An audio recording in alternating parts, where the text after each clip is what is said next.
स्वराज्य कलेक्शन ढालगावमध्ये सुरू झालाय स्वराज्य महोत्सव 2024। खास दसरा, दीपावली आणि लग्न समारंभानिमित्त फुल व्हरायटी स्वराज्य कलेक्शनच्या स्वराज्य महोत्सवात उपलब्ध। प्रत्येक ग्राहकास 1499 रुपयाच्या खरेदीवर हमखास गिफ्ट, 2299 रुपयाच्या खरेदीवर मिळा आकर्षक गिफ्ट, 4999 रुपयाच्या खरेदीवर मिळा ब्रँडेड चटई, 6999 रुपयाच्या खरेदीवर मिळा लेडीज पर्स किंवा बॅग, 9999 रुपयाच्या खरेदीवर मिळा सिंगल ब्लँकेट, 12999 रुपयाच्या खरेदीवर मिळा डबल ब्लँकेट। ऑफर 3 ऑक्टोबर ते 30 नोव्हेंबर पर्यंत। गुणवत्तेची हमी, दर पण कमी। स्वराज्य कलेक्शन ढालगाव, वीज पोर्ट जवळ, ढालीवाडी रोड, ढालगाव।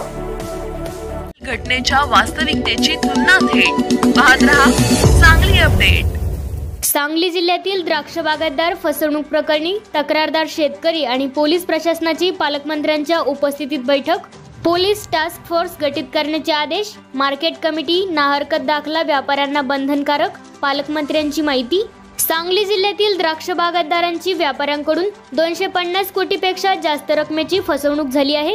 फसवणूक करणाऱ्या व्यापाऱ्यांच्या विरोधात 72 पेक्षा जास्त गुन्हे आणि लेखी तक्रारी पोलिसांच्याकडे दाखल झाल्या आहेत।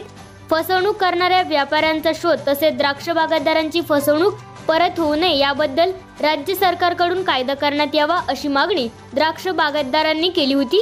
यावर पालकमंत्री सुरेश भाऊ खाडे यांनी तक्रारदार असलेले द्राक्ष बागायतदार तसेच पोलीस प्रशासन यांची संयुक्त बैठक सांगली कृष्णा मॅरेज हॉल येथे घेतली। उपविभागीय पोलीस अधिकारी यांच्या मार्गदर्शनाखाली पोलिसांची टास्क फोर्स तयार करण्यात आली। ज्या त्या जिल्ह्यातील मार्केट कमिटीकडून नाहरकत दाखला घेणे व्यापाऱ्यांना बंधनकारक राहील, तसेच फसवणुकीला बळी पडू नये असे आवाहन पालकमंत्र्यांनी शेतकऱ्यांना केले आहे।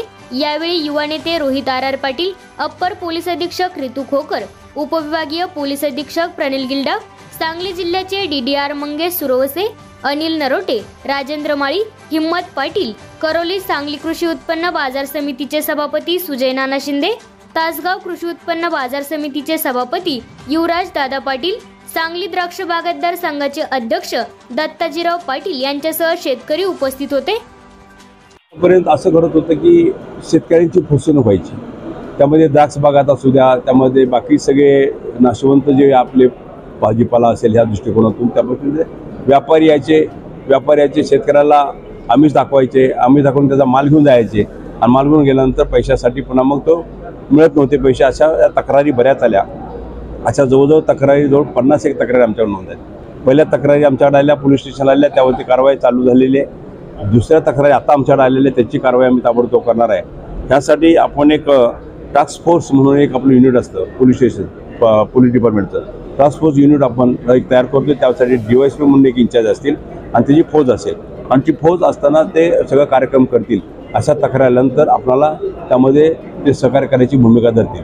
दुसरी गोष्ट आहे की आता आम्ही एक नियमावली अशी केली की मार्केट कमिटी ज्या तालुक्यामध्ये मार्केट कमिटी असेल आणि ज्या व्यापाऱ्याला धंदा करायचा असेल, व्यापार करायचा असेल, त्यांनी त्या मार्केट कमिटीमधून आपला सगळा बायोडेटा सबमिट करावा आणि बायोडेटा दिल्यानंतर मार्केट कमिटी त्यांना NOC देईल आणि ती NOC घेऊन तिने SP ऑफिसला जे आपण टॅक्स फोर्स आपण नियुक्त केला आहे त्यांच्याकडे आल्यानंतर त्यांनी त्याचं परमिशन घ्यायचं आणि ते परमिशन पोलीस स्टेशनचे SP ऑफिसमधून मिळेल, त्यावरती तो जिल्ह्यामध्ये व्यापार करू शकतो।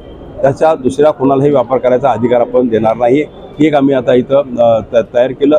शेतकऱ्यांनाही माझी विनंती आहे, आपण गावातल्या कोणतरी असतो पुढारी, त्याच्यामार्फत आपण कुठल्या तरी एका व्यापाराला आणतो आणि त्याच्या माध्यमातून देतो आणि व्यापारी फसवणूक झाल्यानंतर तो गावचा पुढारी असतो तो पण हात वर करतो आणि तो व्यापारी कुठे मिळत नाही आहे। त्यामुळं अशा पण गोष्टी आजच्या शेतकऱ्यांना भोगायला लागतात आणि त्यामुळं जवळजवळ 200-250 कोटीचा फ्रॉड आज जिल्ह्यामध्ये झालेला आहे। त्याचा पडताळणी करून त्याच्यावर झालेल्या केसेस त्या पद्धतीनं निश्चितच ही फोर्स आहे, ही फोर्स त्यावर कारवाई करेल आणि त्याचा तपास लावेल एवढीच मी आपल्याला त्यांना सगळ्यांना विनंती केलेली आहे। याची प्रक्रिया आता सीझन चालू